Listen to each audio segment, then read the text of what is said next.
So throughout my career, specifically over at NSW DG, I've always been able to work with law enforcement. So we do a lot of training, urban areas, and there's not a lot of military facilities that can really simulate what an urban area would be.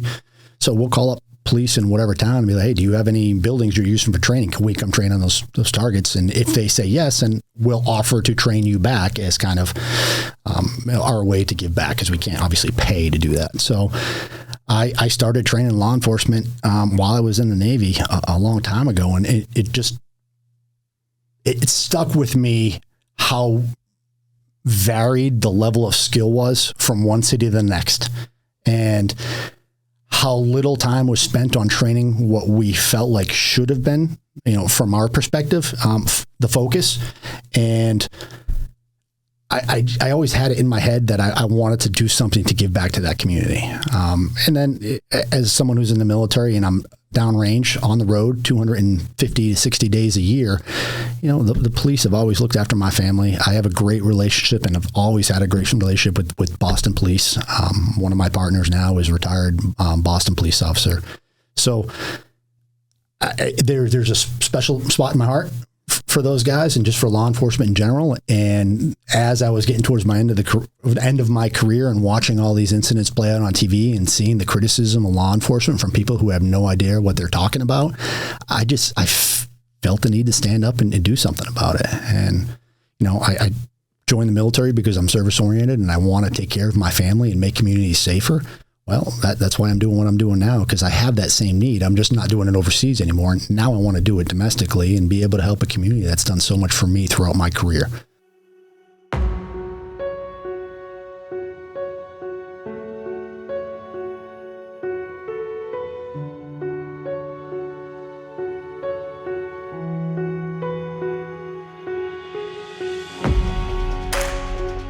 Welcome to the Transition Drill Podcast.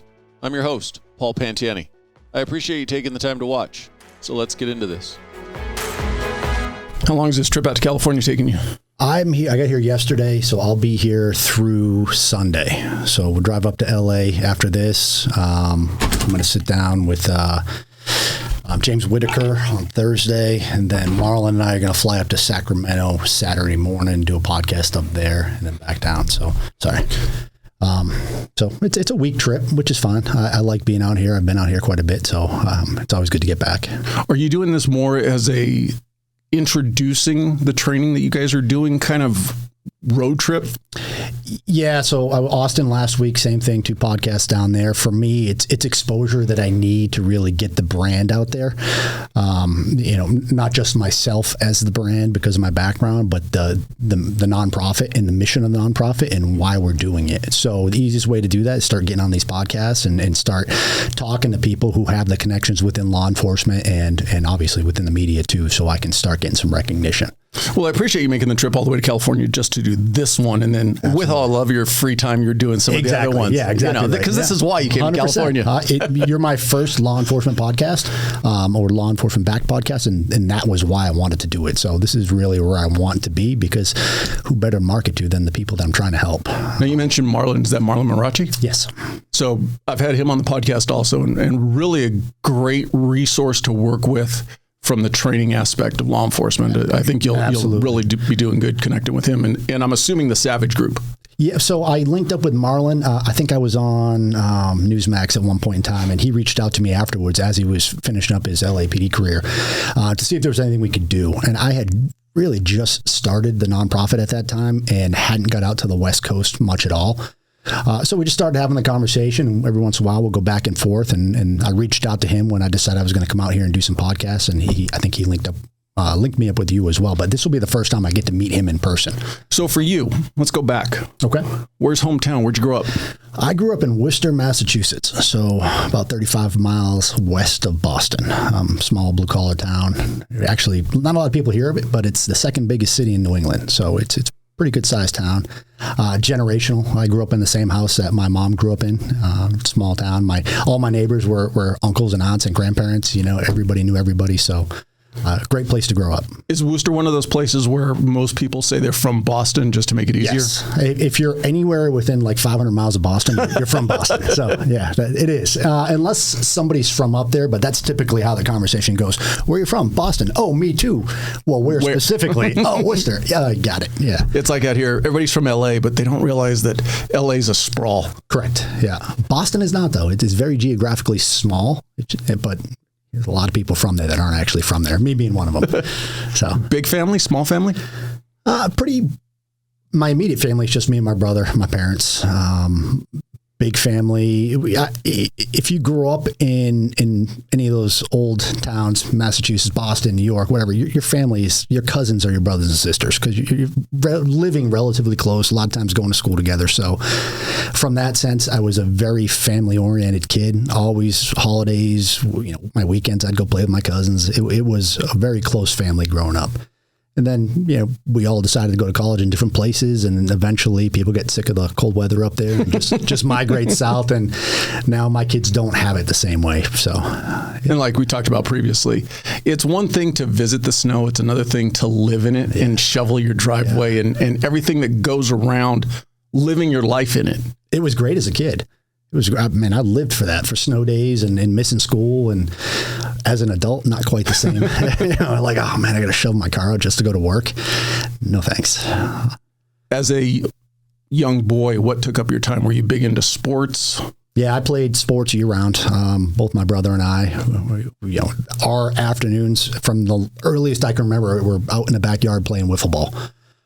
But anything sports related, I wanted to play, from basketball, baseball, football, even soccer. Didn't matter what it was, I had to do it. And I just wanted to do it. You didn't mention hockey. Was that something you didn't get drawn to? We didn't have a lot of money. Hockey is not a cheap sport to participate in. And as a parent now, I have a lot more understanding because I would always ask to play hockey. And it was always no. Well, as an adult, you realize, the little kids play hockey first, which is 5 a.m, right? So you're getting up to use the same gym that the high school is using at 6 a.m, and then the travel and then the equipment. So there was no way my parents could A, afford it or had the time for it. So never played hockey. What kind of work did your mom and dad do? My dad retired from the post office after 30-something years. My mom is she was a nurse, then a nurse practitioner, and then she got her doctorate in nursing and taught nursing for a long time. They're both retired now. They actually retired down to Florida. So. And your brother and you, are you the older or the younger? I am the younger brother. And if he was sitting here right next to me, you wouldn't be able to tell that we're brothers. We're just physically, we look different, we talk different, we act different. And not that that's a bad thing, but we're very close in age, and we had completely different lives. And it's unique. And we're always there for each other, still a close family, but man, we're opposite. So. You've already mentioned college. So as a kid growing up, was academics something that you were good at or enjoyed or excelled at? Not at all. I always did what I needed to get by. I was A's and B's, occasional C's, but I never really applied myself to school, not until I was older. I went to school to play sports. That is it. I wanted to be there to be on football, basketball, baseball team, whatever team was playing. And I did well enough in class to make sure that I was able to play, and I wasn't the only priority. That was it. Yeah, get the grades enough to get on the field. Exactly. And the career that I ended up wasn't the one that I thought. I thought I'd play sports my whole life, and it's hard realizing that you're not good enough to do something, but there's always a backup plan. So what year did you graduate high school? 19. Am I supposed to lie and say like 2010? Sure. Yeah. 94. I graduated high school. I hate to break it to you, the gray beard's probably give it away. I tell people I diet gray to look smarter and wear glasses. It's working. Yeah. It's working. Good. Yeah. You mentioned playing sports going into college. So was that your plan heading into college also, was utilize sports to... Did you go to college on a scholarship? No, I didn't. I went to East Carolina University for 2 years thinking I could walk on. And I grew up in a pretty strict household. Not overly strict, but definitely strict. So I hit college and I kind of lost my mind a little bit in the partying, and school took a backseat to everything. I was ineligible to even try out for any sports. Ineligible to even be at school? Pretty much, yeah. So I did that for a couple of years, and then I went to a state school in Massachusetts. It was never a priority. And I would say not because I wasn't interested or couldn't do it, but because I didn't have direction. I didn't know what I wanted to do. And the thought of sitting in class and learning something that I knew I was never going to use again just didn't really appeal to me. And, I was easily distracted. So a good time always took precedent over sitting down and studying. So as a young boy, did you actually, and I'll temper how I say this, did you have this belief that your sports ability were good enough to get you to the pros? Yeah, no, I don't think I ever felt that way. I always felt like I was the best athlete, but never the best at a specific sport. Got it. I could go play any sport and be really good at it, but I was never going to be the all-star. I was never going to be the go-to guy. It was different back then. You didn't focus on a single sport. At least I never did. It was always, okay, what's next? And there were seasons. You play different sports in different seasons. And unlike now, kids play the same sport year round and wonder why they get burned out. Right. Exactly. And so, no, I never had the dream that I was going to, I had the dream. I never had the reality that I was going to do that. But it didn't mean I didn't like playing, and I'd have played for free. I love sports to this day. So then opposite of that, did you have a career plan in mind as a young boy? Nope. I would never say I could have just picked one, man. I probably first 15, 16 years of my life, I wanted to be a stuntman, Okay. Just because why not? You go do cool stuff. And but I knew that, again, wasn't very realistic. There was nothing that appealed to me. And I say it as a kid, probably because I was so easily distracted by what was going on, but I never had a point in my life until 9/11 where I'm like, this is what I'm going to do.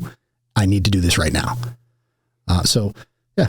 And you were in college at that point in time, or were you already out of college? I was out of college. I never finished at that time, but I actually had moved to outside of D.C., was living in Maryland, and a friend of mine recruited me to go work for Enterprise Rent-A-Car, and was probably about 2 years into working there as an assistant manager when 9/11 happened. And I'd always had in the back of my head since a teenager, probably before that, the Navy SEALs and going into the military.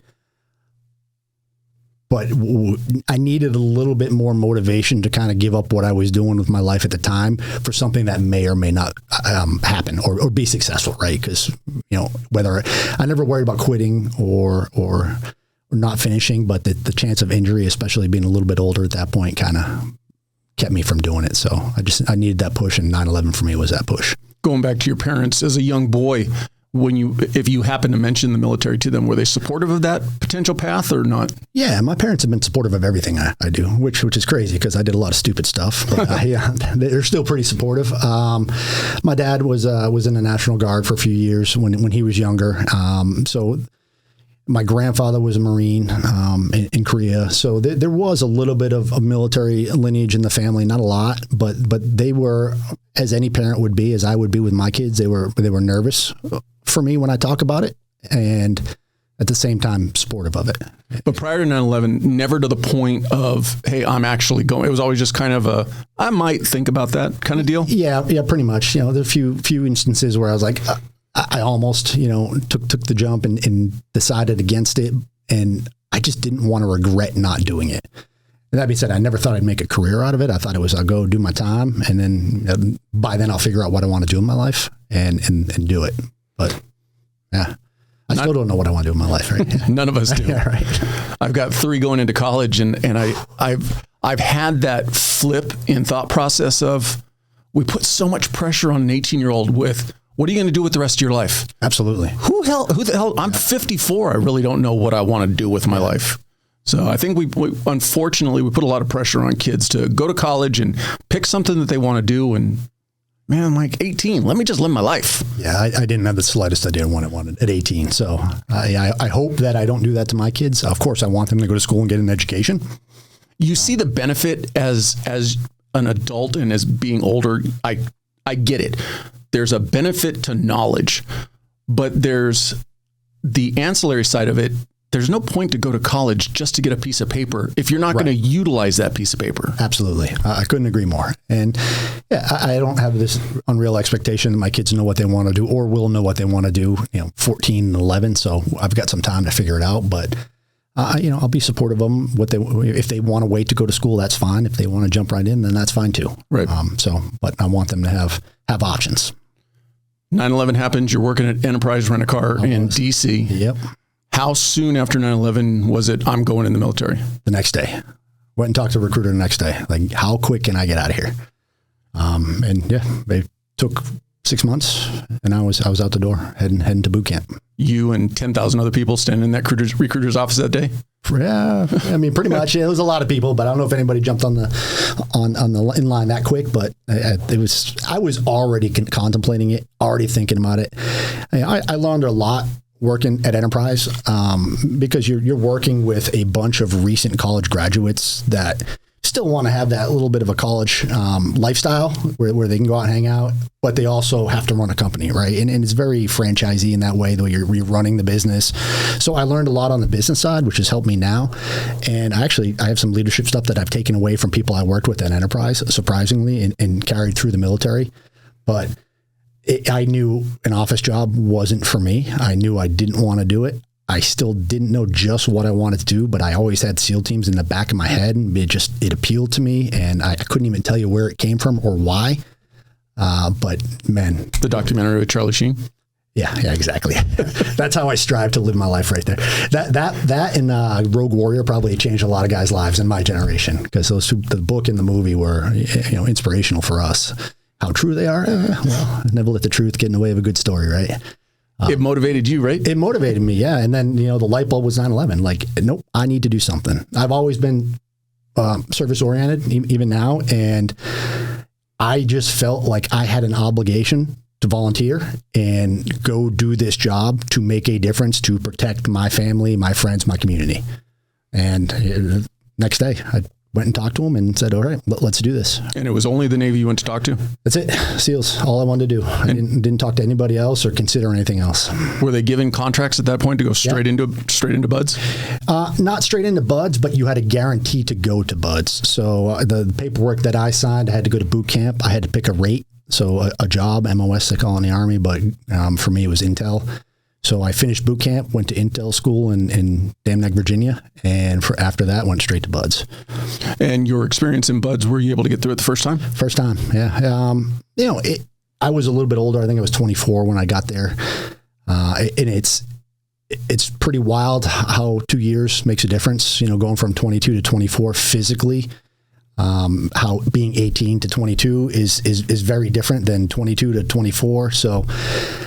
Mental side, there was no issues. There was never a consideration of quitting. I can see why the first ones to quit are the 18-year-olds. They've never been away from home, and now their first experience of being away from home is just getting kicked in the nuts repeatedly every day for 8 months. And they make it a short amount of time, and then you get the older guys that tend to get injured. Again, 26 is ancient for BUDS. Not that it can't be done, but higher risk of injury. So for me, being 24, it was probably a more painful experience on the recovery side than some of the younger guys. But on the mental side, I thought it was a little bit easier for me because I had a little bit of life experience under my belt, even at 24, 25. It's weird to think that you're saying 24, 26 is old for that career path. When you really think about it, you're actually really young, but it does. It's the damage that it takes on your body and the ability to recover from it quickly. Absolutely. It gets magnified. I mean, I look at it now being 54 and being on the mats doing jiu-jitsu, and you think about what somebody who's 25 may not get injured or recover from quickly, and you have to be mindful of that. When you went through, what percentage was that 18 to 20? Was that the biggest percentage, or were they a small percentage? I don't remember there were a lot of younger kids. I was definitely in the older side. And there were a few guys older than me, but not a lot. The sweet spot is kind of 21 to 23. You get a little bit of life experience, but you're also in a pretty good shape and recover quicker than some of the older guys. So, we did have a lot of 18-year-olds, but we had a big class. We were over 180 people. At 24, did you feel older in the sense of maturity? Yeah, in some ways. I kind of felt like a big brother to some of the other kids in the class, and maybe that's because I was old enough to buy alcohol and they weren't. But I felt like I got treated a little bit different by some of the younger kids just because of my age. Not that I was any better than them. I wasn't, but just a little bit of experience on mostly on the stuff outside of work, right? The life stuff, the girl stuff, the family stuff, housing. So, I had a little bit of wisdom to share at that time, not a ton, but. Being an East Coast kid, did you want to be on an East Coast team? Absolutely. You get your dream sheet when you finish, and I picked all East Coast teams, and I was lucky enough to get one. Once you were through the whole pipeline, you're deployed. Was it everything you thought it would be? It was not. My first 2 pumps were Iraq, prior to the war, and we really didn't do much of anything. And we got to the point where we were just so selective on what we were doing that we almost weren't working as much as we could have been working. So after that second deployment, I really considered getting out. And I was married at the time, and she wanted me to get out as well, which I can't blame her. It's a terrible life for a Navy wife, especially in the SEAL teams where you're gone to war all the time. So we had the conversation, and it was either get out or screen for DEVGRU, and I was like, I didn't want to have any regrets, so I did. Now, was the screening for DEVGRU just because you needed the next challenge, or that's just the normal course of action? And I didn't feel like I had done what I needed to do when I joined the teams. And I wanted the opportunity to prove that I was there for a reason and I could do it. And that changed the course of my career. It became a career at that point. Oh, that was my next question. So what was there a single catalyst that said, all right, I'm going to do 20? Yeah, it was that first deployment when I got over there. This is why I joined. This is why I'm here. This is the work I want to be doing. These are the guys that I want to work with. I will never work with a better group of guys than I had in my time in the teams. It's just, as different as we all are, from our upbringings, backgrounds, religions, races, you name it, to be unified in a community like that towards one common goal, it is absolutely outstanding. And going to war with people is an experience you'll never have with anybody else in your life. It's a camaraderie that you cannot recreate unless you go to war. And man, watching some of the stuff that these guys did downrange is awe-inspiring. So again, I miss the guys. I don't miss the job at this point, but I really miss that camaraderie. The thing that I take from that, and now having the opportunity to speak to quite a few veterans of varying degrees of careers, excuse me, that's the common theme, is that what you gained, and not necessarily even to the point of special forces or special operations, it's just that camaraderie of a like-minded group of individuals. And when it's time to get out, and you've already hit on it, and I've talked to quite a few who said this, I had to do it for my family. Yeah. I didn't necessarily want to get out, especially those guys that went down the special operations pipeline. You put so much time into getting there, and then you're there, and all of a sudden it's the family's like, it's great that you're having fun, but you're gone all the time. Yeah. And so trying to balance that of, all right, how do I figure out how to way to make this a career and balance my family, or do I give all this up and then go back to my family and not regret it? Yeah, it's a tough one. And it's tough watching, I lost so many of my teammates and friends throughout the journey who had kids, who had wives, whose families weren't the same. And if I would be lying if I say that didn't play into my mind when it was time to hang up the boots. Because one of my second to last deployment, I ended up getting shot and having to come home to my kids on a medbird back was different. And I could see in my kids' faces that was different for them, because they were now at that age where they were really understanding what I was doing and the risks associated, and starting to kind of correlate my job and my deployments with what they were hearing in the news about the shootings. And I think right around when I got shot, there was the attack on the Ariana Grande concert. So my older daughter kind of correlated me getting hurt with that. And it was just different at that point.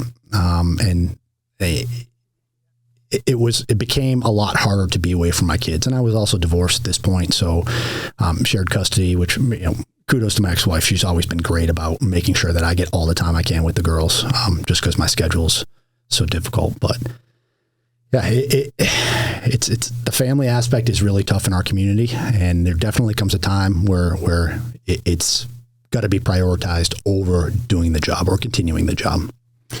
There's definitely it's definitely a minority community, those guys that can make a 20-year, 30-year career and keep a marriage together. And I don't know if there's a special sauce to it.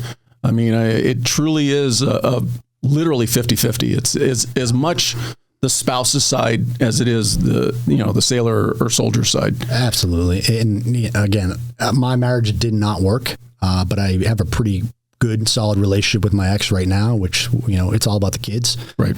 And I can't imagine being in her situation, just watching me go out the door all the time. Sometimes with no notice, right? It doesn't matter what our plans were before that. You got to go when they call you. I couldn't imagine having that job. You said you got shot. What was the extent of your injuries? I got shot through the arm. So through my forearm, through my bicep, took off part of my tricep. Surprisingly, 7.62 round through the arm, didn't break any of the bones, didn't sever the nerves, although I had some nerve damage. So really, other than losing a chunk of my tricep, I don't have a lot of feeling on the bottom where my ulnar nerve is. But, a couple months, I was back to normal. So nothing that would have at least put pressure on from the Navy side to say, hey, you need to pull the pin, you're done? No. And I don't. It would have to be pretty catastrophic, I think, for the Navy to really try to push you out. We call them big boy rules. So if you want to keep going, there's nobody that's going to tell you no, unless you're a danger to yourself or to somebody else.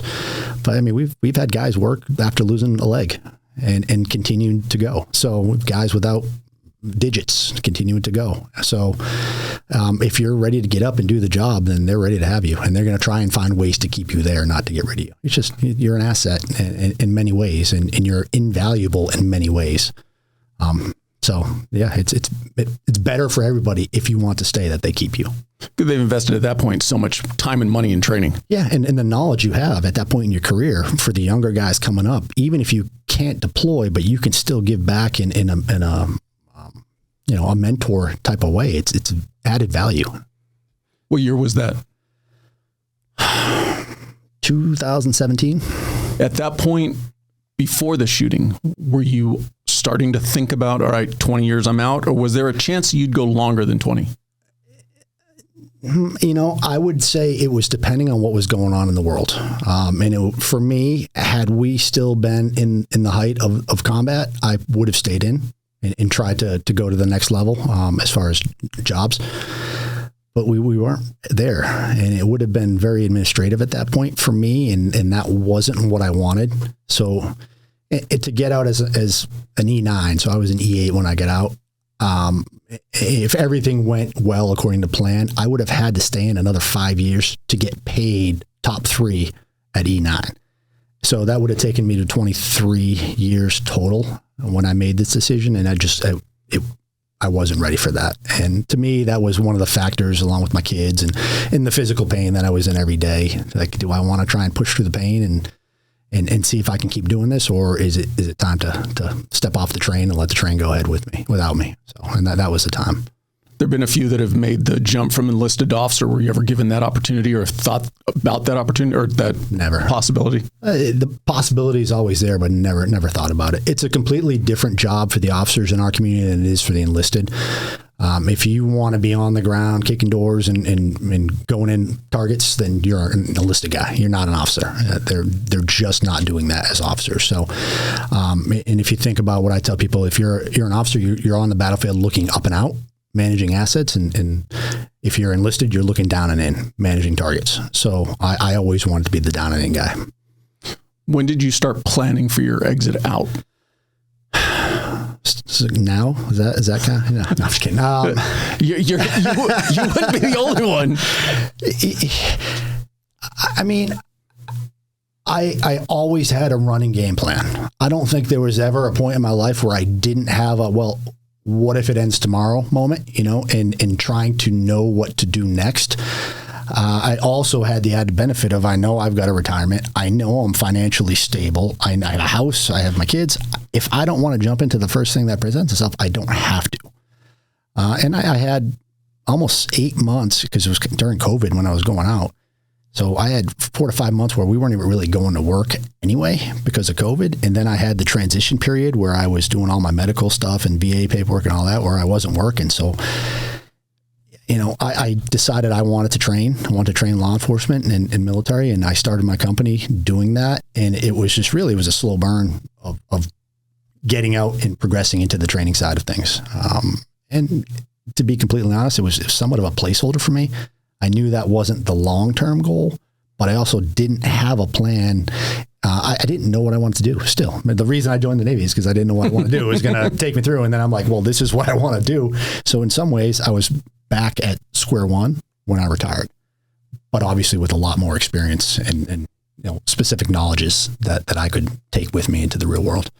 And what took you down the path of wanting to train law enforcement?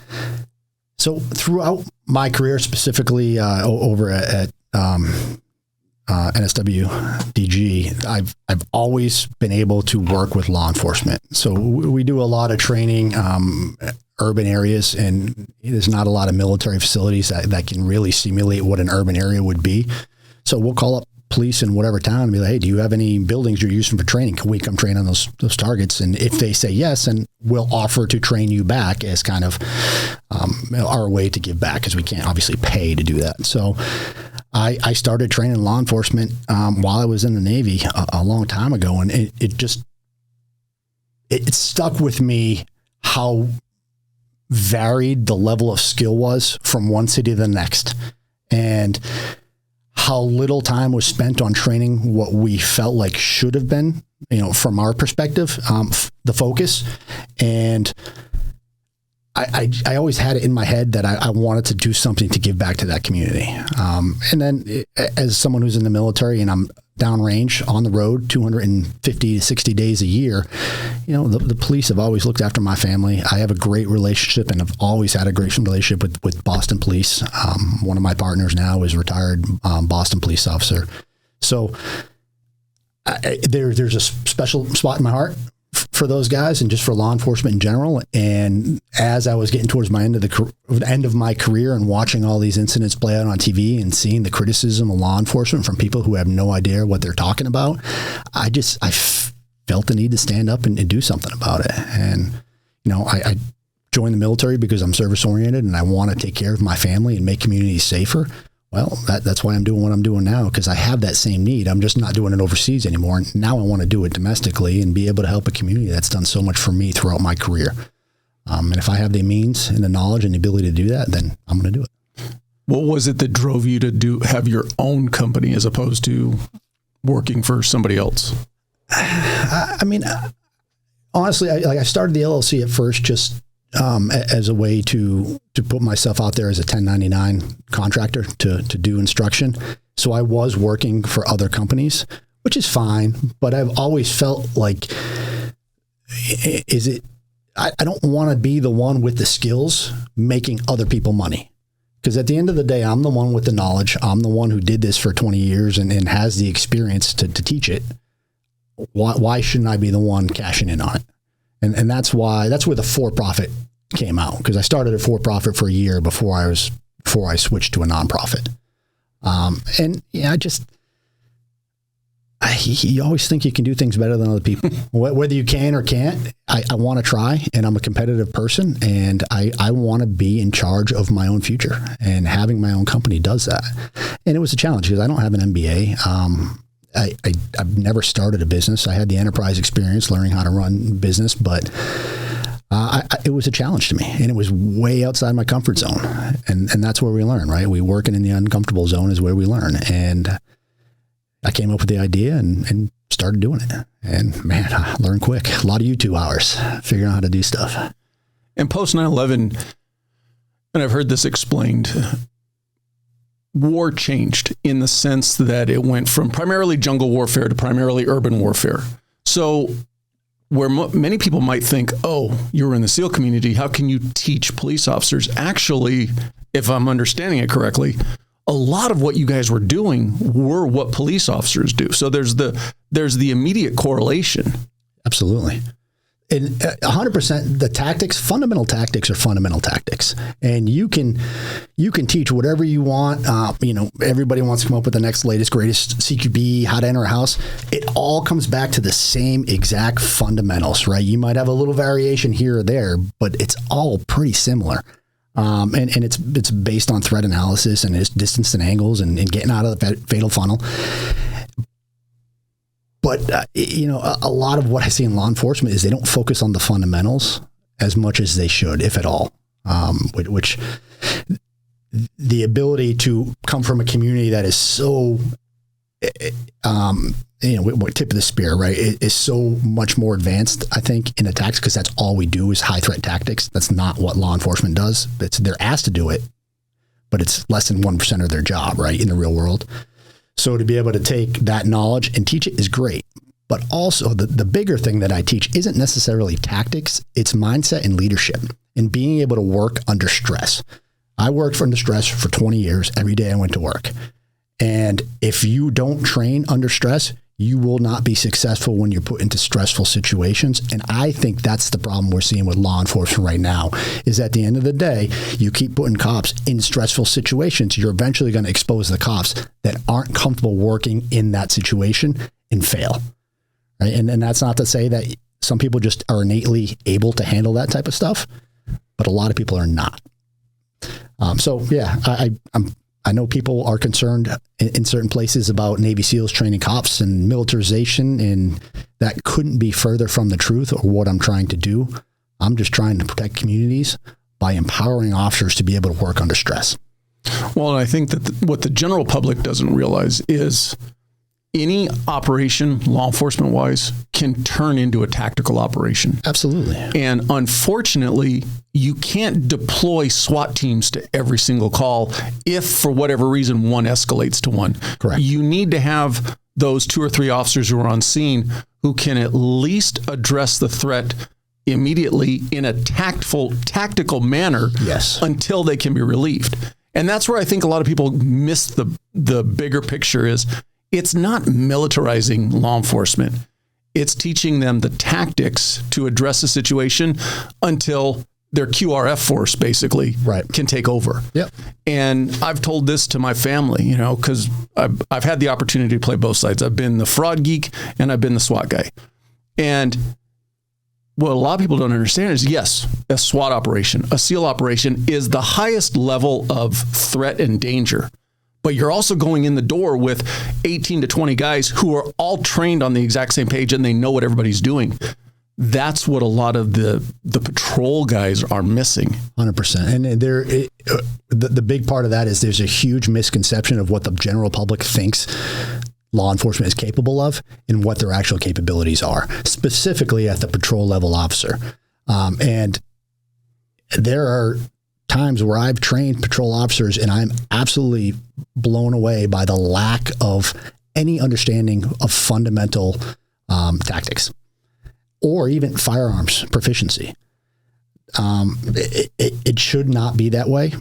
And one of the reasons I started a nonprofit is because the answer I kept hearing was, well, we don't have money to train these guys. Okay, I'll pay for it. Now what are you going to do? I say this all the time. I'm critical of law enforcement, but I'm very protective of police officers because I think they're kind of at the whim of the machine sometimes. And I know I felt that way as a Navy SEAL, as a pawn, just kind of being moved around based on whose administration it is. And I don't want officers to lose out on training that they should have because they can't afford it. And so I'm finding ways to pay for it so they can get it, and they just have to give me the time. So yeah, we'll see how it goes. But I wish part of the reason I'm doing this as well is so I can be an advocate for the general knowledge of the public to see, hey, law enforcement doesn't get any training at this whatsoever. We're sending a patrol officer into a Navy SEAL level operation when they're going after an active shooter. That is a hostage rescue that only 2 real units in the world are capable of doing over and over effectively, right? And we're asking the person with the least amount of experience to do it. And if they fail, we're bringing up charges and trying to prosecute them. It blows my mind, but people don't understand that. People don't know what the level of training is. They need to, so they can start,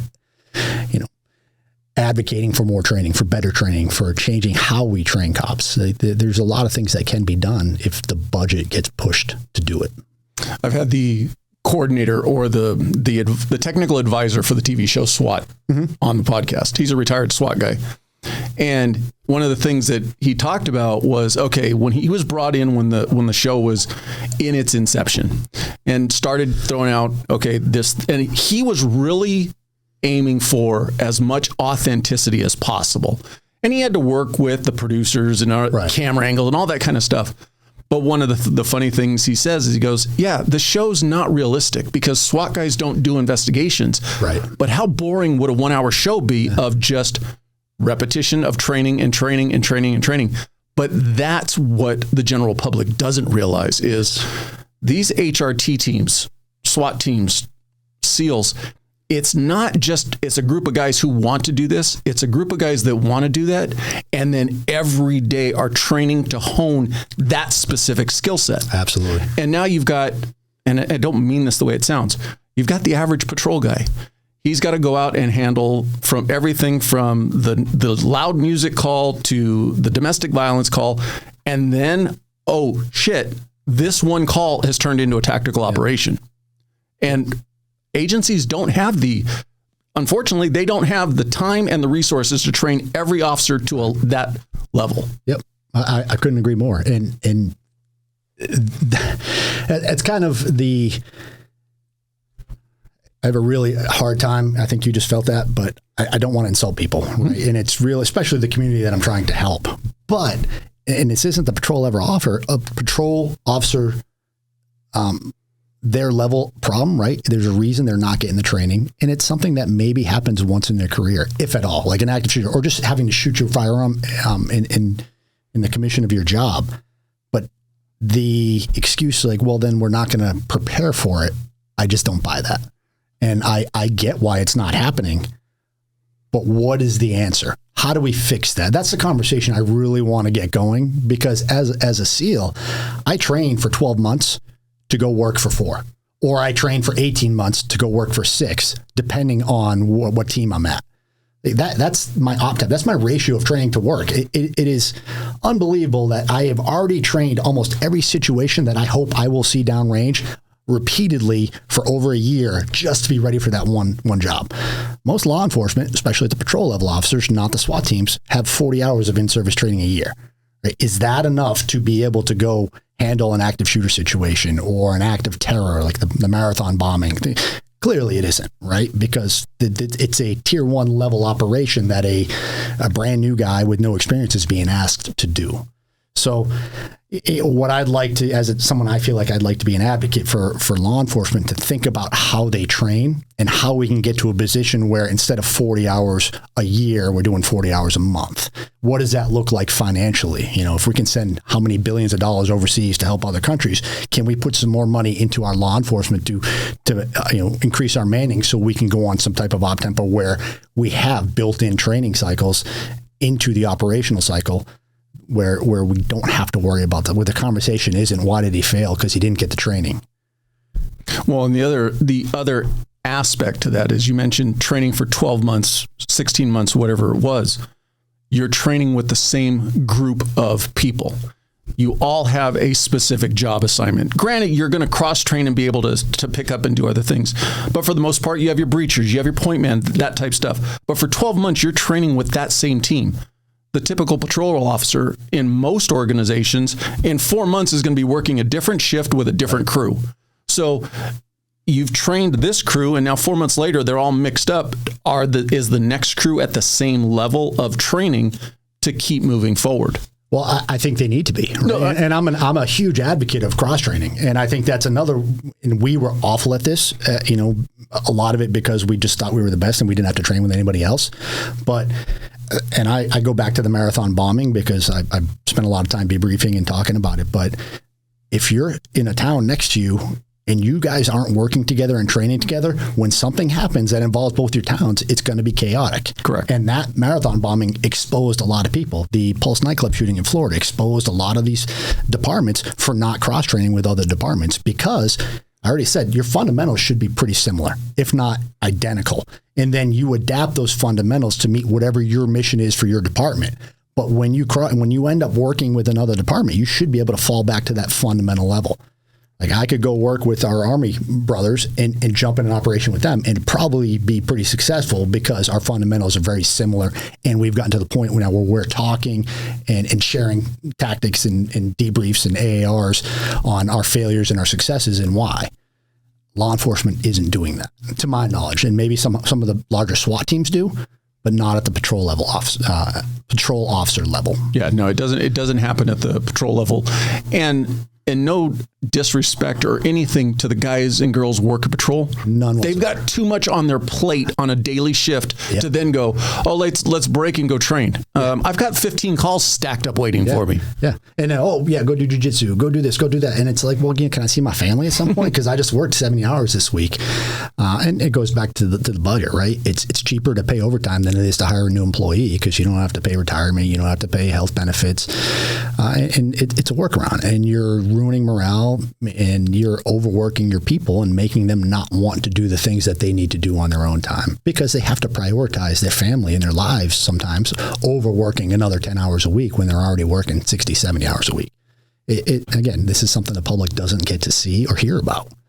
And all they do is, people want to complain. Well, why didn't he do that? Why was that suspect able to get away from him? Why doesn't he train jiu-jitsu? Why doesn't he well, because he's working his ass off. That's why. I take it very personally. You kicked your company off what year? So I started the for-profit side in 2019, and then I did the nonprofit. I started in 2020. So I was out there training and on the for-profit side, and it was mostly, tier 1 special operations, federal agencies and SWAT teams. And as I'm training and charging what I think I'm worth, I'm watching TV and seeing all these critical incidents play out in law enforcement. And I'm looking at the cops I'm training and the cops on TV, and it's not the same people. So my partner at the time, who was Army, Army Soft. So we're training a unit and we're talking to each other. It's like, well, why aren't we training those guys? And really, they can't afford it. And that's the patrol officer. So we started talking. I've always had this idea of doing a nonprofit. And I said, well, what do you think about this? What if we provide free training through a 501c3 that focuses only on those officers and their, high risk, high threat response to active shooters, acts of terror, officer ambush, even de-escalation, right? Because if you teach them how to work under stress, it's a natural de-escalation technique. And he was on board. So I called Paul Fitzgerald, who is my law enforcement guy, retired superintendent of Boston PD. And I ran it by him and I'm like, hey, I want to start this with the Boston police. What do you think? Like, I love this idea. Let's shop it around up here and see what we can do. And we started fundraising in Massachusetts. We started talking to politicians to try and get support from the state, federal government as well. And we've raised over $350,000 so far, all of which is going back into training law enforcement. Long-term goal is to get up to $1 million per state that we're training and have guys coming out, work as the program manager to run all the training. But it's crawl, walk, run, right? So we just started the nonprofit. Really, we started fundraising 9 months ago. So we came up with the idea first, a lot of the back channel stuff, getting a website, figuring out all the logistics. And then we're like, okay, here's where we're going to start. We'll start fundraising. And that was last year and started training last year. So we're less than a year old on the nonprofit side. We've trained cops in 9 states now. Most of our fundraising is happening in New England. The state has actually given us a line item on their budget to help us come in and teach some of the patrol level officers how to respond to active shooters.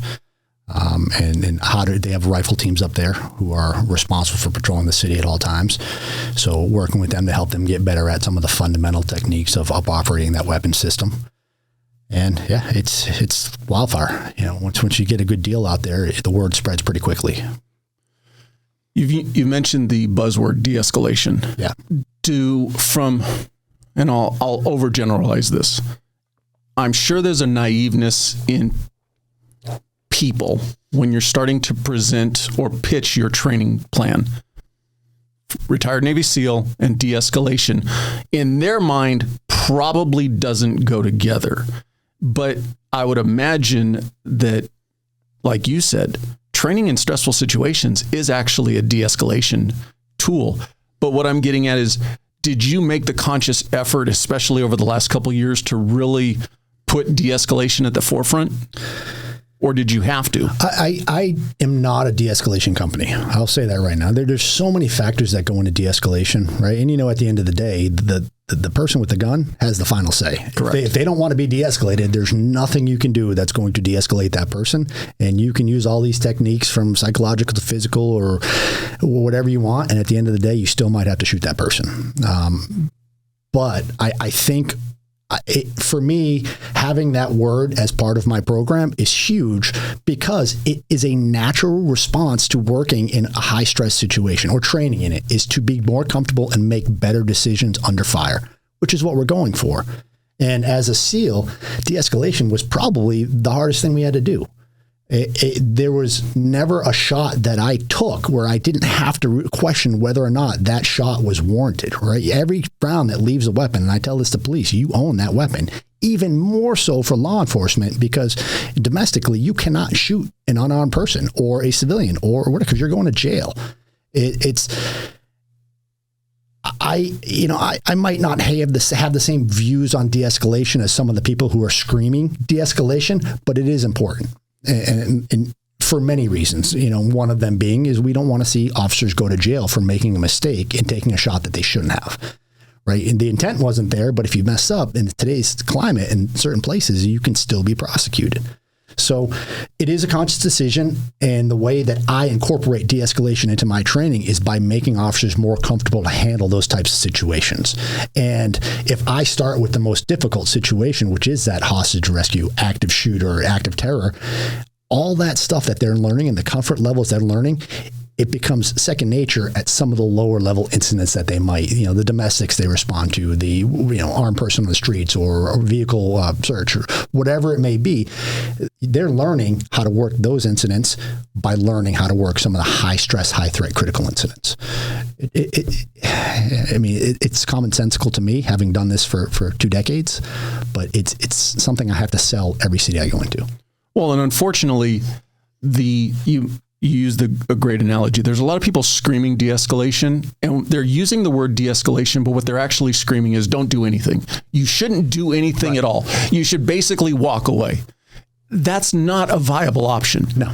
Now, from the flip side, being in law enforcement, you have to understand that there are rules of engagement. Understand your department's policies and what you're allowed and not allowed to do, and operate within those. But what I would hate to see, and I'm using an overgeneralization here, I would hate an organization to put their officers in a position because they're listening to that minority screaming de-escalation, and their officers are simply afraid to act. An officer should be hitting the street knowing that their department's going to support them. Right. As long as they act within the policies that they're trained by and that their department puts in place, they should know that they're going to be supported. And so what I was getting at is, I could see you coming in going, retired Navy SEAL, I want to teach your officers, you're not going to teach de-escalation. You're going to teach 100 miles an hour straight forward. And I would imagine that you are put in a position more often than not of having to, no, calm down. This is actually what I want to train. Right. Well, they look at Navy SEALs and they see Hollywood, right? They see the movies, they see the TV shows, and that's not what it is. It's critical thinking and problem solving. That is, in a nutshell, that was my job for 2 decades, critical thinking and problem solving. And that's what I'm trying to teach, except we're doing it under stress, because that's what everybody can solve a problem when there's no stress. Add stress, simple problems become difficult. And that's what we're seeing, I think, in law enforcement.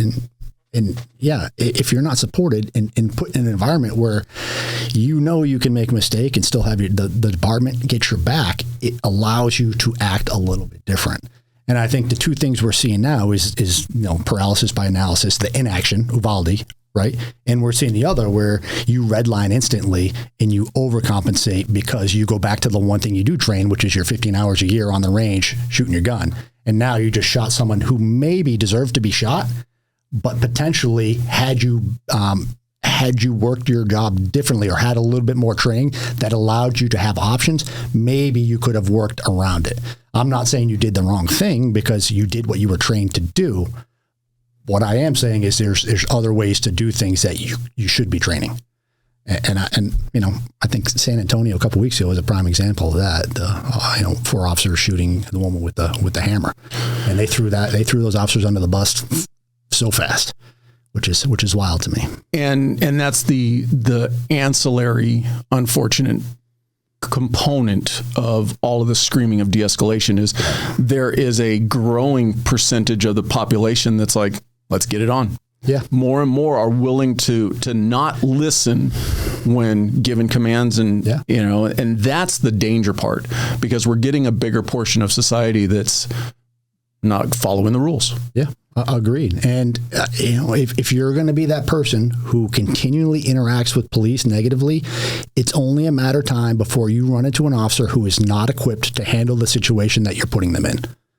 And you're playing the numbers, right? You're playing the numbers that you're going to get that person that isn't equipped. And, why I focus on let's make sure all our officers are equipped to handle those situations, so we're not having to deal with the repercussions and losing lives that we don't have to lose on both sides, certainly. But it's a big ask. It is. And it is a huge price tag that would come with making sure everybody is trained to that level. And I don't have the answers yet, but I'm trying to find them. When you went to a nonprofit, so that allowed you to provide training to agencies who couldn't necessarily afford it. Is it 100% free to an organization? It's as free as I can make it. And I will say, there are costs at some point. For example, if you have to pay overtime, I can't afford to pay overtime for your officers. And that's really been the only large hang up. Everything else is paid for by me. I do ask that you help. If you're a department, you have a training venue, perfect. I don't have to go rent one. If you have all your own ammo, your sim and sim guns, great. If you have, cadets that can come in and be role players for us, then even better, because they're getting a little bit of training as well by working as the adversaries. And we try to find ways to reduce the cost by working together and talking about it and figuring out what your training goals are. But at the end of the day, I don't want the department to pay anything out of pocket.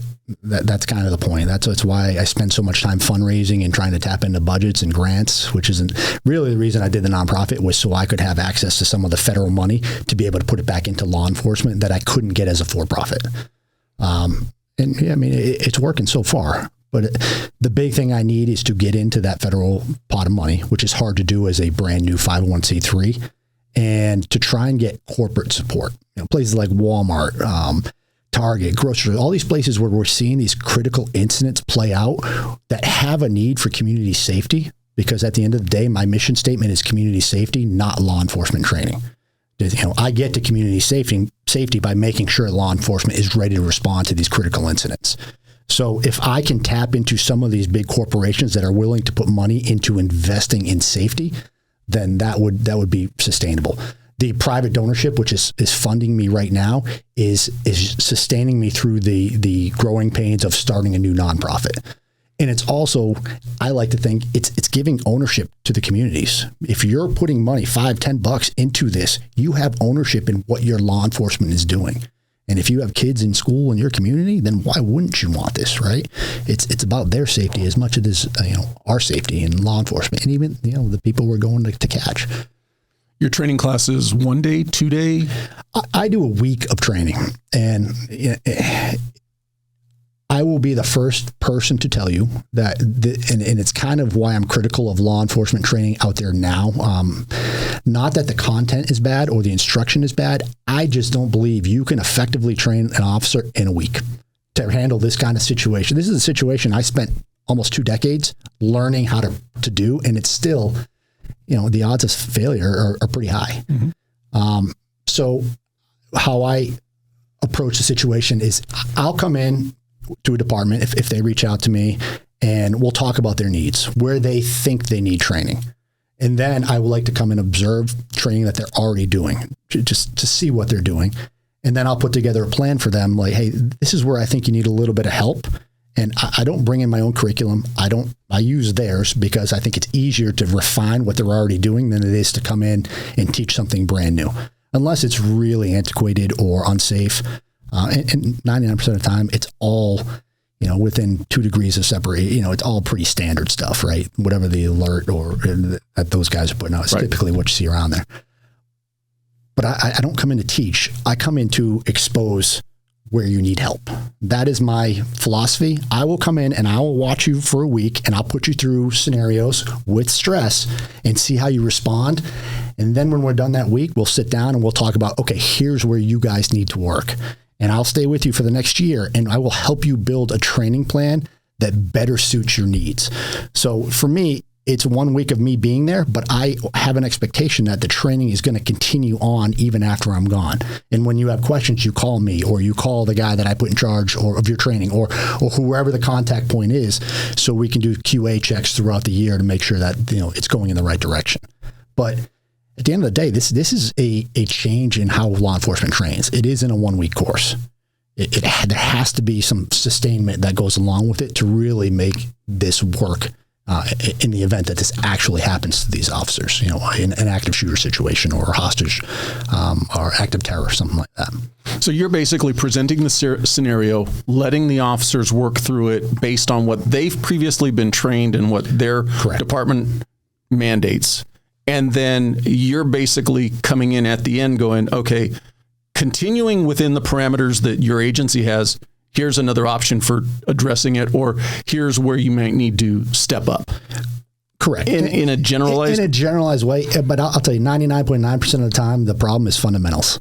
99 almost every single time you can, I watch a video on TV of an incident, critical incident play out, and I can tell you where their training is wrong just by watching how the officers respond, right? It's like an NFL coach going and watching a high school game and you see the players out there, well, that player needs to work on pass blocking. That player, it's the same thing for us. You can see based on the decisions or lack of decisions the officers made where they are training or not training.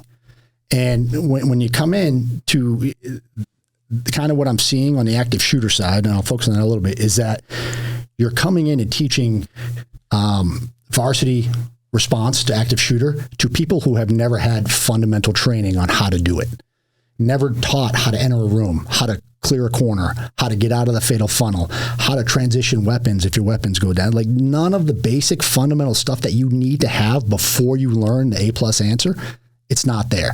So typically we'll come in and be like, yeah, you guys have good stuff, but you're not doing any of the basics correctly. So it becomes, let's focus on the basics and then get you back to the point where you think you need to be or where you think you are right now. And I'm telling you, no, you're not there. And this is why. And it's eye-opening to them because you're getting somebody who's I'm bringing in only tier 1 operators to teach this. So these are the best in the world at doing this. And it's a humbling experience, right? Because a lot of times these officers are really good compared to other officers, but not compared to tier 1 operators. So, and we want you guys to be the best. That's the point. You need to be the best, whether you're SWAT, whether you're a patrol officer, whether you're a federal agent, whether you're, whatever your job is. If you chose to protect the public, I want you to have the best training available to you at any time. Well, and you hit a nail on the head and I'll throw my side of the table under the bus. You can be a law enforcement officer and you might want to make it to a SWAT team one day, but you may not be there yet, but you can still operate on the daily like a SWAT operator. If you're thinking tactically, putting yourself in the right mindset to address the situation and seeking out some training on your own, maybe out of your own pocket. Yeah. Just to make yourself a little bit more prepared. Hey, even shooting, right? And I've 12 to 15 hours a year is about the average for most officers from what I've read. I've never been to a department where they meet that standard, maybe 1 or 2. But for the most part, it's go in, do your qual, leave. And I go back to because they're already so damn tapped on time and they're working these long hours. They want to see their family. So it's I'm going to go do my shots. There's a few departments that have really good facilities and ranges open and they have ammo available. And they said, yeah, maybe like 5% of the guys will come and shoot, and that's it. Yeah, there are very few agencies who can have an unlimited ammo budget. That's a huge expense. Absolutely. And then if you're a smaller agency that doesn't have your own dedicated range, now you're relying on another agency's range and its availability. So I get it. There are a lot of factors, but that should still be or shouldn't be a reason for you to seek out the ability to shoot and to train. And if you have to do it on your own, you chose this job, and if your department isn't giving you the unlimited training that you feel you deserve, go get it on your own. Yep. I mean, if you're carrying a firearm on the job every day for your career, you need to know how to use it. And that's not happening across the board in law enforcement. And it's dangerous. I've had trainings where my biggest debrief point was, hey, stop pointing your gun at your teammates, because you add a little bit of stress. Things that seem common sense don't become common sense anymore. So if you look at critical incidents from my perspective, what's happening makes total sense right now. Uvalde makes total sense to me. That is the norm. Unfortunately, that is the norm as far as training levels across the country right now in law enforcement. We're just relying on, individuals to make better decisions, like Nashville, where they actually, were aggressive and went in. It's not because they had more training, actually had less training, but they solved the problem. So, hope isn't a strategy, but man, we're using the hell out of it right now. Everything you train is scenario based in the sense of live, or are you incorporating any type of virtual? So there's this group called Tomahawk Tactical right now out of Nashville, and it's started by guys that I worked with in the SEAL teams, for-profit entity. They're putting a lot of work into a patrol officer online course, and it's meant to be supplemental to in-person training.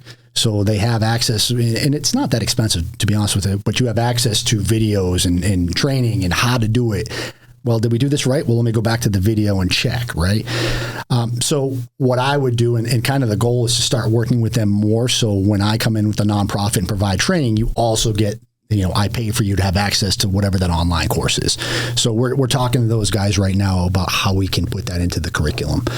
And there is a lot of good stuff out there. It's just a matter of managing these relationships and bringing it in. Like Marlon was a prime example. He reached out to me because he's looking at, talking about training on post-incident response, like what happens after the incident's over, because he had a pretty good career doing stuff like that, which, man, that would be great to add to my curriculum. We're just not there yet. You're jumping ahead, and one of the things I was going to ask was, okay, and I don't mean in a negative way, so I'll segue to that real quick. Is a component of your training the aftermath of being involved in a shooting, both from the IA perspective, but also from the mental health component of getting involved in a shooting?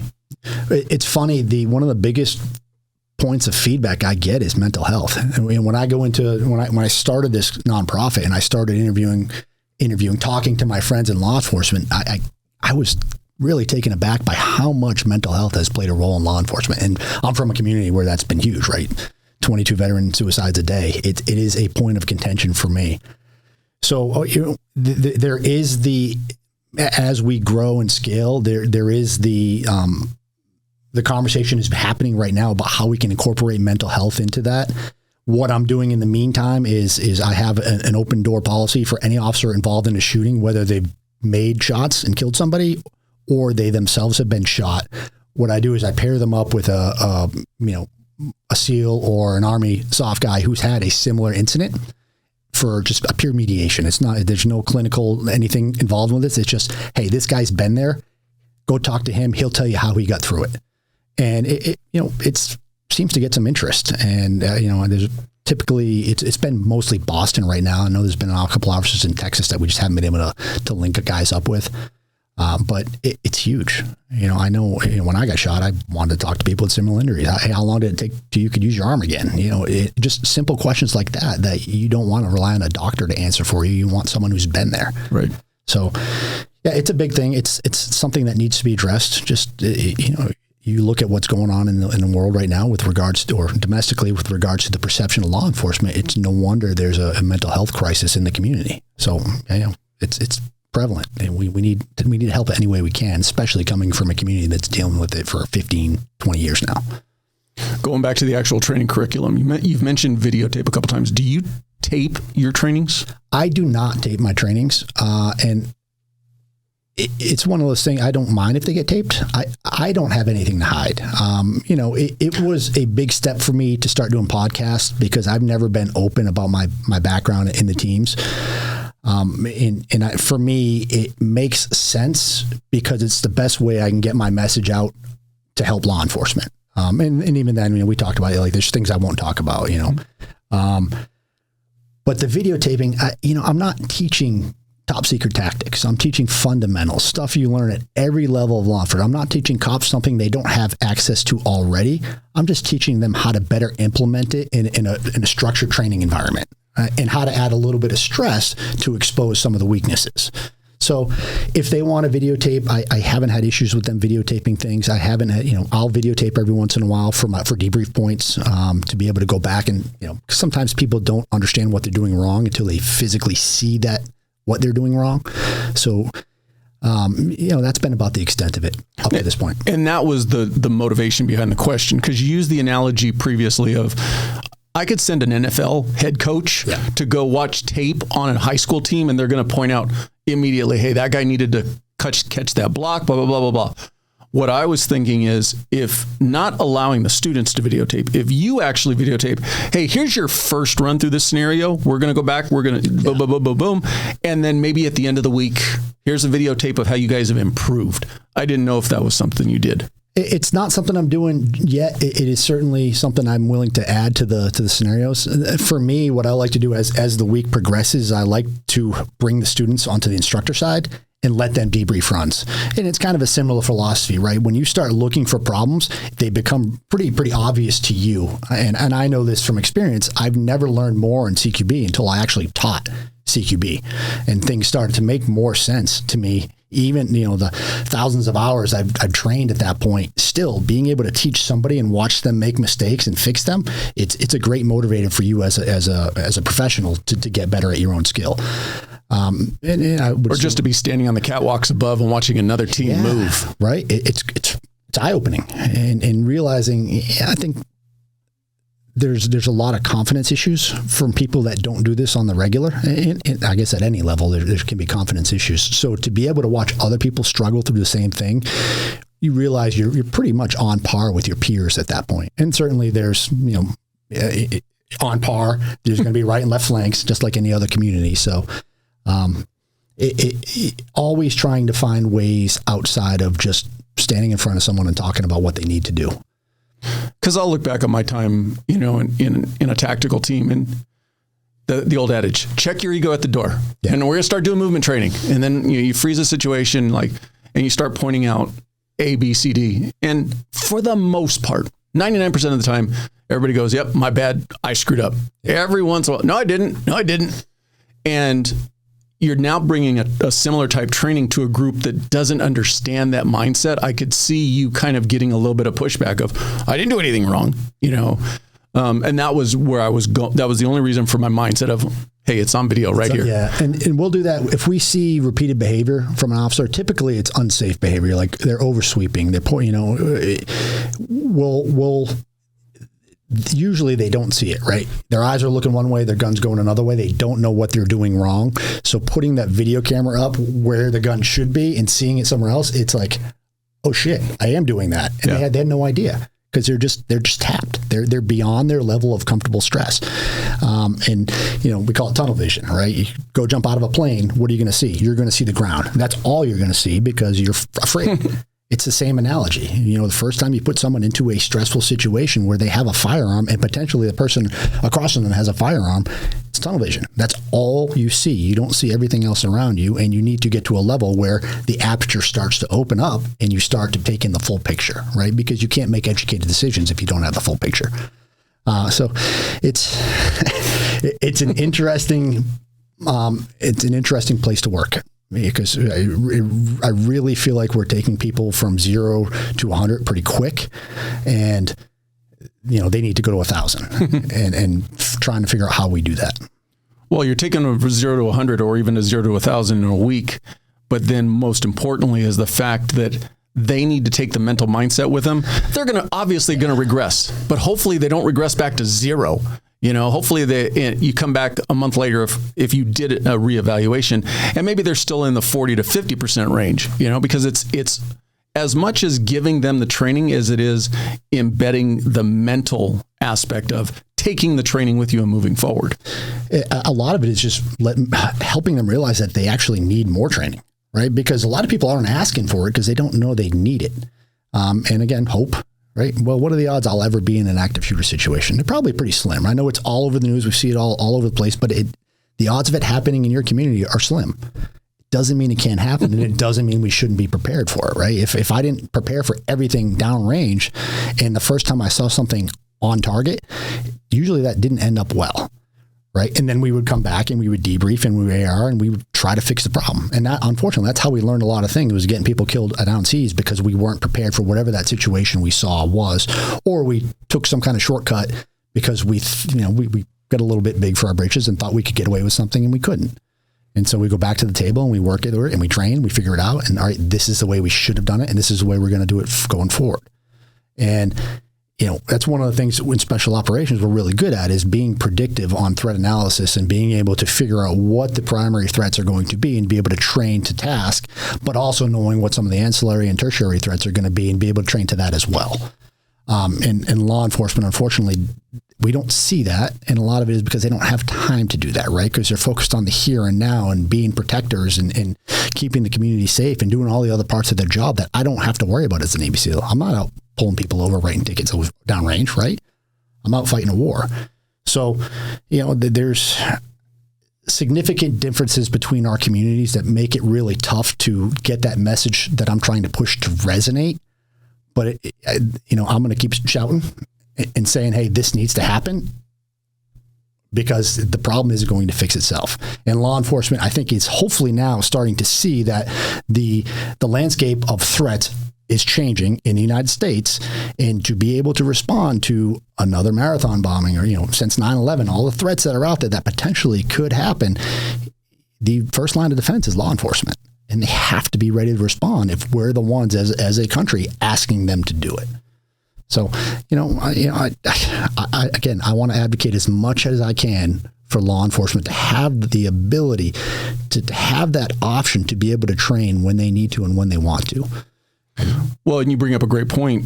In the teams and in most tactical teams, it's not that they just train for the primary. They train for the secondary, the tertiary, and they try to plan for, or at least think about, what are all the possibilities. And even then, you haven't thought of them all, but you've done enough deviation in your trainings that when primary doesn't go as planned, you don't have vapor lock and everybody just freezes like, all right, this door is not going to work.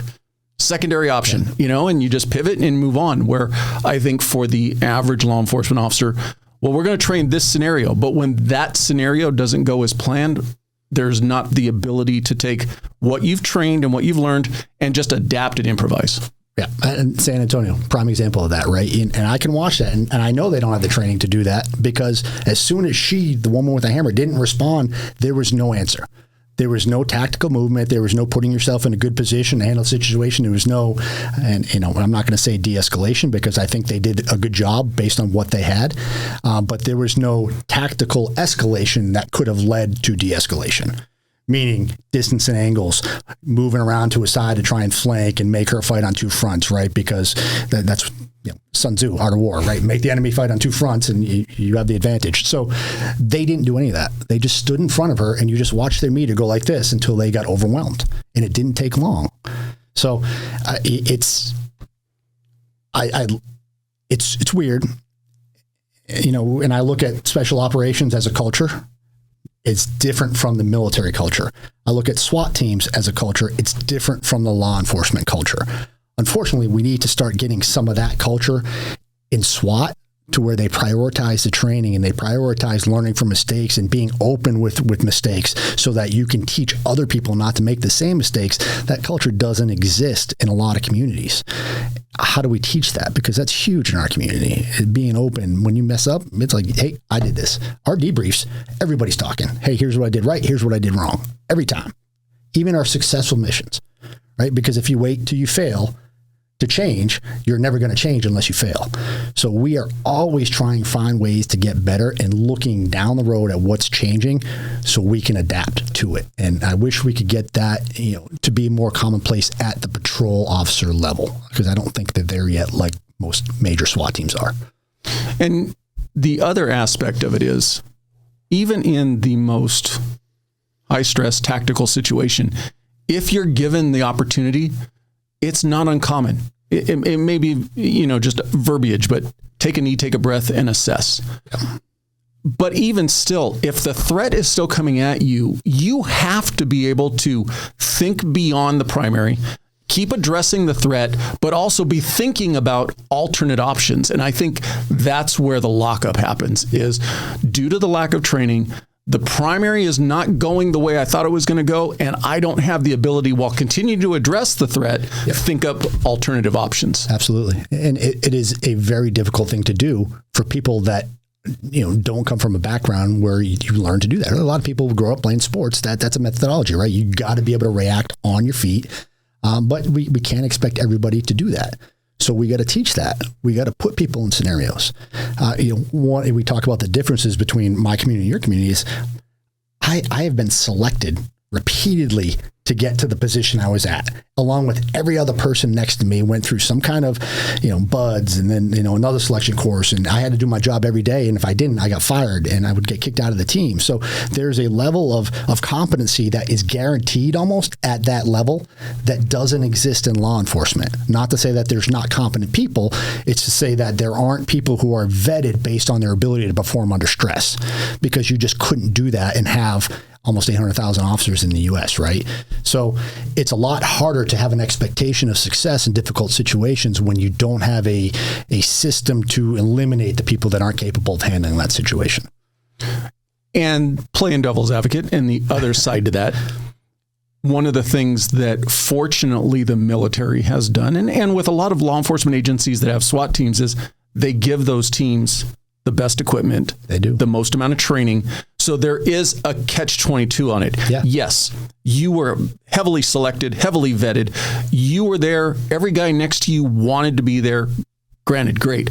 But also with being there, you also got the best toys. 100%. And that doesn't negate the need to have the right mindset. But if you're if you're one of these officers that works for an agency that doesn't play up the importance of, okay, we don't need tanks and all that kind of, or Bearcats or whatever you want to refer to, but at least get the guys, better rifles, something. Or rifles, period. Or rifles, period. So there is a catch-22. But you're still going to be expected to perform at a level of competence. And so to try to fall back on, well, my agency didn't give me the training or the equipment, it's not necessarily going to sell in the media's eyes, and it may not sell in a courtroom. No, I agree with you 100%, which is part of the problem, because you have people making decisions on your performance who've never done your job and don't know the difficulties that are involved. But at the end of the day, if you put someone in what they deem to be a life or death situation, they're going to react one of two ways, right? Fight or flight. And if you have a gun, chances are that's where you're going to react if you choose to fight. So we need to give more options, or we need to, my goal is to raise that threshold of when they need to actually fight the fight or flight, right? They can work the tools that they hopefully have or have been given. So it will prolong the amount of time it takes to get to that point. Again, the assailant has an option. And if they choose to escalate at any point in time, then they're going to get met with the necessary level of response. And they always get a say in the scenario. Yep, they choose, and to be able to respond. My biggest fear is we get our officers to a point where they're afraid to respond, even when they've met the criteria or the threshold for to take their life, and an officer dies instead because they are at a point where they don't know if they can take the shots, or worse, their fellow officer died because they didn't take the shots. Like that, to me, that's my worst nightmare. I messed up, someone else died. Yes, and unfortunately, I think that's the direction we're going in a lot of places, not everywhere, but in a lot of places, because the fear of going to prison for doing your job the way you were trained to do it, and it wasn't good enough, is paralyzing. And I'm not naive enough to say that it shouldn't be that way, but there are a lot of men and women who are hitting the road every single day and putting on a uniform who are not out there with at least in the back of their head to know, I've got the backing of my organization. And that's the way it should be. And I, as critical as I am just in awe of some of the things that law enforcement is doing right now, specifically with the criticism that they're facing. And I'm so grateful that we have men and women willing to do this repeatedly, daily, and put themselves in a harm's way for my protection. Right? And I speak from a position of that's what I did for almost 20 years in a little different capacity, but no less safe, no less unsafe, because at any point in time, you could be looking down the barrel of a gun and you still do your job. So I can't thank you guys enough for what you do for us and for my family and for my community. And law enforcement is obviously different in 2023 than it was in 2013, than it was in 2003 or 93, back when I was early on in my career. With that, and going back to the buzzword of de-escalation, there's a lot more, I don't want to call it interference, but there is a lot more interest by the community today on what law enforcement does, what they train. Have you had any of the organizations that you've trained want to bring in their city councils or any of their high-ranking administrators from the civilian side to see the type of training that they're getting? The conversations happened in Massachusetts, and I actually had some. It's a very liberal state, right? So strategically, I felt if I could get this training to be successful and accepted in Massachusetts, then I can take it anywhere, right? Because it is a super pro-military, pro-law enforcement community in Massachusetts, but it's also very left. And at the end of the day, I am trying to make communities safer. That is my ultimate mission of my nonprofit. How do we make our kids safer in school, our families safer at work, and being out in public and not having to worry about being shot, or if something does happen, we have a capable force ready to respond and protect. And it's pretty widely accepted up there. And I have had to do some explaining as to what I'm not trying to teach and what I am trying to teach. And it was, a state senator, a Democratic state senator up there who actually was the one that went and advocated for us when the budget hearings were going on. And he has been super supportive. I brought him out to observe training. He brought other people out to observe training because we're trying to raise the budget for the next fiscal year.